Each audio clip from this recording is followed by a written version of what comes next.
Hey team. Okay, today we are going to talk about ways to distract emotional eating.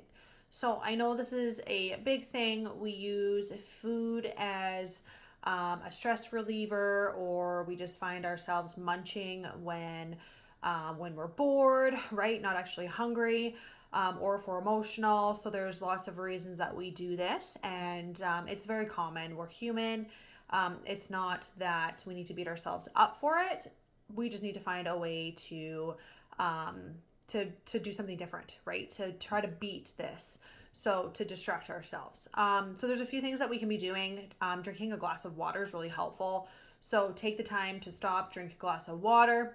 Gives you the time to actually assess whether or not you're eating due to being hungry or if it's just out of emotions that you're feeling. So just every time you're feeling that way, if you are going to head to the snack cupboard, go pour yourself a glass of water, drink that entire glass of water, and really think about the situation that you're in. Are you actually feeling that hunger, or is it out of any of these emotions or boredom? Okay, so that's going to be a really good way to also help you feel a little bit more full with the water, and then maybe it's not time to snack, right? Maybe you can make it till supper, or it just gives you that extra time to think about it. Another really good thing to do is to call a friend. So if you are all of a sudden feeling really snacky and you're really having a hard time avoiding going to the cupboard and grabbing something extra that's over and above what you've already tracked or planned out for your day, lean on accountability buddy. That's a really good thing to have, and maybe just pre-warn them that this is something you're going to be doing so that they can make sure that they are available for you to kind of just chit chat, like talk about things.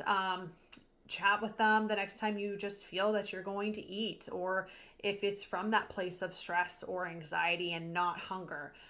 Call them up and let them know that you're in this situation, or just maybe don't make it apparent that this is something that you're going to be doing. It's nice for them to know, because then they can make sure that they're going to be more readily available.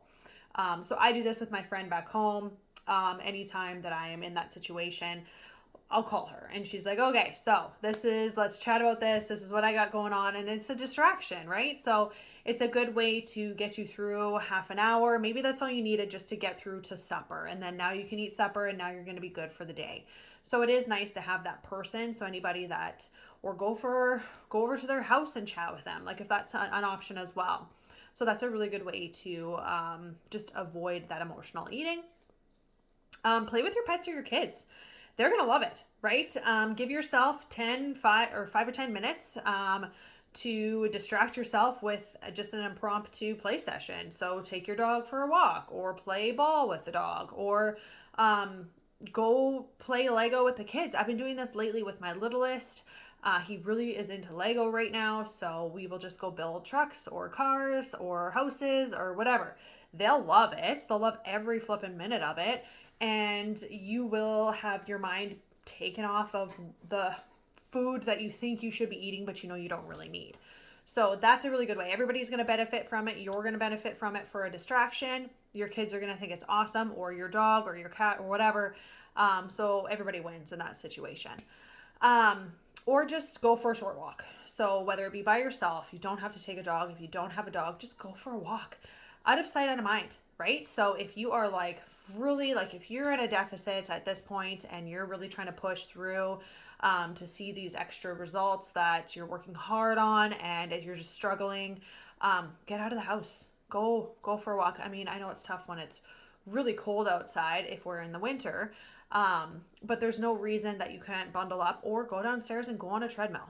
So if you have that option, or your bike, or whatever kind of equipment you have, it's going to, it takes your mind off of it. And a lot of the time that extra activity helps to kind of curb that a little bit. So get out of the environment that you're in, that's tempting you, and just let yourself reset. So either go down, if you have the equipment there, go for a walk if it's too cold out, or if you can actually physically go outside, that's going to be much more beneficial, just because it is nice for that fresh air part of it. But we all know what that's like living in Saskatchewan. It's not always that easy. So that's another really good way. Listen to something you love is another thing. So your favorite song for a few minutes, or a podcast, or an audiobook. And it'll just get your mind off of it, right? So it can get you away, because sometimes if it's a place from stress that you are wanting to go and grab something to eat, we just need to get you out of that stressful situation. So if you were just in something, whether it be a stressful meeting at work or something with your kids or family or whatever it is, if you are just finding yourself that you are very stressed, we need to get you out of that situation, right? So it doesn't mean you have to resort to going to eat something, because eating our feelings isn't going to help us feel any better. We're going to feel worse. So if we can do something or listen to something that makes us feel better, that can get us out of that situation, then that's going to be we're going to be better off. Okay, so there's some amazing podcasts out there, you guys. Lots of things, like search on Spotify or whatever you use. Or if you have a favorite show, like right now, I have a specific show that I'm watching. It's one I don't have to think about. I can sit down and catch up on it whenever. And that helps me to get me out of my stressful situations. And we all have something different. I am obsessed with music. I will just play some of my favorite songs, and that also helps me. My favorite is to go for a walk and play my favorite songs. Combination. So whatever kind of helps you relieve some of that stress, that's going to help you instead of going towards the food, right? We can't use that as something that's going to help us relieve stress. Allow yourself to eat a small portion. That's another option. So say, for example, you've ate lunch and you have hours until supper. Maybe you can just eat a little bit of it. So if you already have it prepared in the fridge, like if you've prepped it, you can either eat a little bit of it and then eat the rest at supper. That's going to help you get through. Or because spreading out your meals is really helpful when you are in a caloric deficit. Or say you had a special, like specific snack for the evening. Maybe you could have half of that snack while you're waiting until supper is going to come, and then eat your supper and eat the other half of that snack later. So it's really helpful to kind of spread those calories out throughout the day if you are fighting to be hitting a specific number. But yeah, you can kind of share it, right? So it's like you're grazing throughout the day instead of eating bigger meals. You do want them to be smaller portions and have a little bit more of those snacks in between to help you get to the next meal. So that's a really good way. Just have that small portion. Having a little bit is better than like completely saying no. Or if you've already eaten most of your calories and you're still starving, you could still give yourself a little bit, right? If you're really craving an Oreo cookie, don't go have 10 of them. Have one. It's not going to ruin your progress having one flippin' cookie or whatever it is that you're craving. Just be kind to yourself and understand that, okay, this is the only one that you're going to have. This is what's going to hit what you need, and then move forward and keep track for the rest of the day. So give yourself a little bit of grace and understand that it's not always going to feel that way, but today is the situation. I'm just going to have this tiny little bit, and then I'm going to move forward and stay on track for the rest of it. So that's something else you can do. Do a bit of housework. So that's another really good distraction. I find that, to kill two birds with one freaking stone, you are going to get shit done in your house and you're going to distract yourself. So why the hell not? There's always something that we could be doing. There's always laundry. There's always something to be cleaned, or like vacuum or sweep or wipe down, or there's always something. That is a never ending thing that's going to be there. So, empty the dishwasher, or freaking wash your walls, or sweep, or gather garbages, or do the recycling, or just keep yourself busy.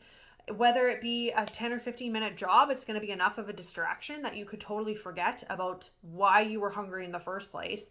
And those hunger cues are going to be gone, right? So keeping ourselves busy is important. It gets rid of that immediate thought of food, distracts us for that time, and then sometimes we're good until that next meal is ready for us. So distraction, don't just go straight for that cupboard. Think of the several ways that I just showed you that can distract you from the emotional eating.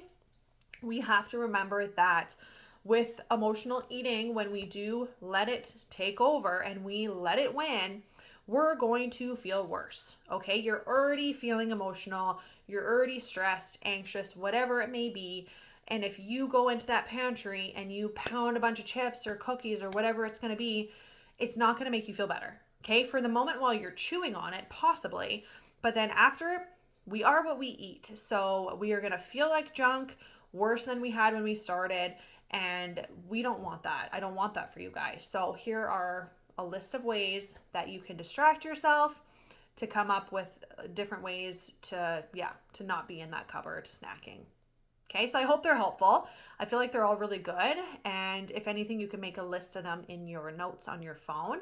Or I like to make a list of them and put them on my fridge to remind myself which one am I going to choose today? Which should I call my friend? Should I go for that walk? Should I play with my dog? Am I going to go sit and watch my show for a little bit? Which one am I choosing? Make a list, have it somewhere that is visible so that you know what your options are, and you will just feel so much better about how you're taking on that situation that you're in. All right, hope this is helpful. Talk to you later.